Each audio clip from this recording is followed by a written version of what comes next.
Money Monday is sponsored by Huskey Financial. Becoming an entrepreneur comes with the trappings of work-life autonomy, company control, and pride in creating something.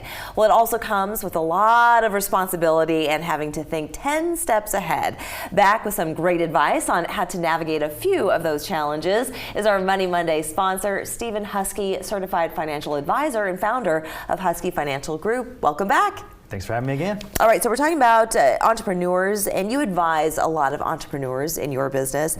So let's start on a positive note. How do we grow a business with increased cash flow?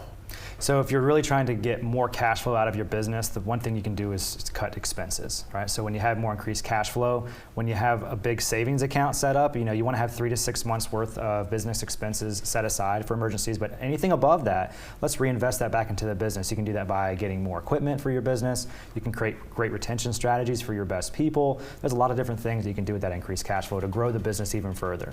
Okay, and how do you know when you've kind of met that mark? Because again, if you're dealing with different types of businesses, you can go from the tech side to a restaurant and what have you. Mm-hmm. So how do you kind of know when you're really making that profit and how much you should be setting aside for those 6 months that you were mentioning? Well, for any business owner, cash flow is king. It's the number one worry that most business owners have that keeps them up at night, is not having enough cash. And so what you can do is have a really good grasp on the books. If you have a good CFO or a fractional CFO or a bookkeeper, make sure you're meeting with them weekly or monthly so you know what your profit margins are, what your bottom line looks like, and of those bottom line dollars, how much of that can you retain to reinvest into the business or take home yourself in a distribution. Okay. Now, you spend years building a great team. You've cultivated a lot of great talent. So what happens when some of those really standout folks decide, you know what, it's time to move on? Oh, it's painful. I think if you really understand the true cost of losing your best people, I think more people will be proactive about this in their own small business. And it could be anywhere from 6 to 9 months of that person's original salary, from anywhere to 2 to 5 years of that person's salary once they leave to replace the new person. And that's based on Harvard Business Review.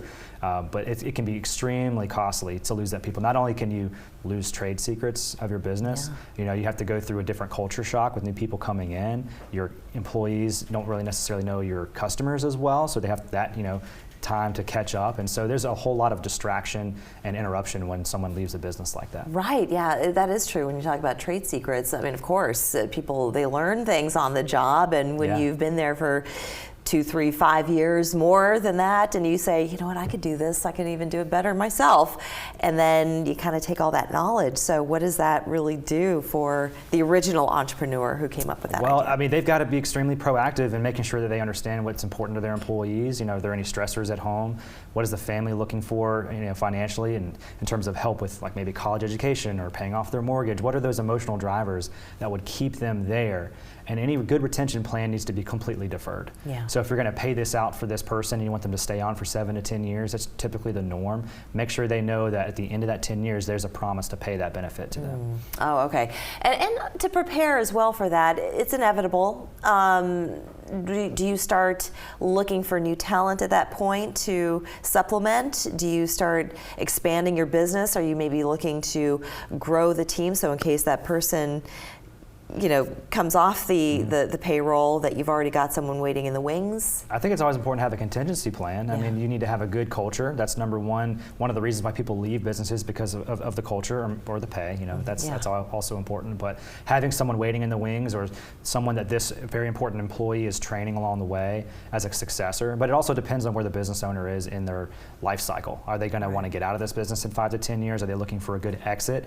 It's very important that these key people stay in place while they exit to ensure a good transition, because the buyer of this business is really going to want that key employee to stay so that it's as normal as possible during the new business. And then, of course, that comes with a cost too. So if you add people to your payroll before anybody does leave, that certainly eats into the bottom line. You did mention exit strategies. So let's talk a bit about that real quick. Yeah. So when you've decided, I've had enough, I want to retire or I want to start a new company, then what is the challenge there? I think it's important that you go for as many resources as you can. I'm a certified exit planner, so looking for someone who has a CEPA or the CEXP designation to help you plan.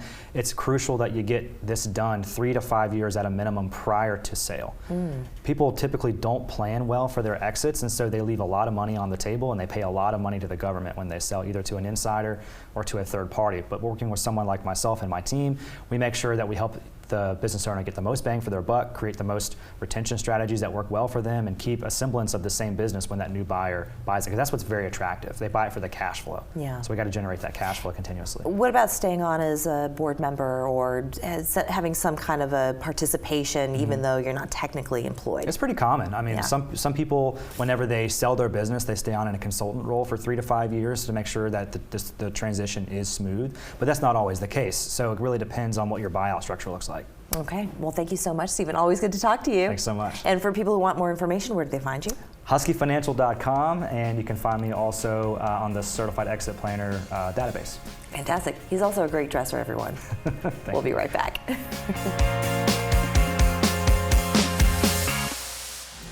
Money Monday is sponsored by Huskey Financial.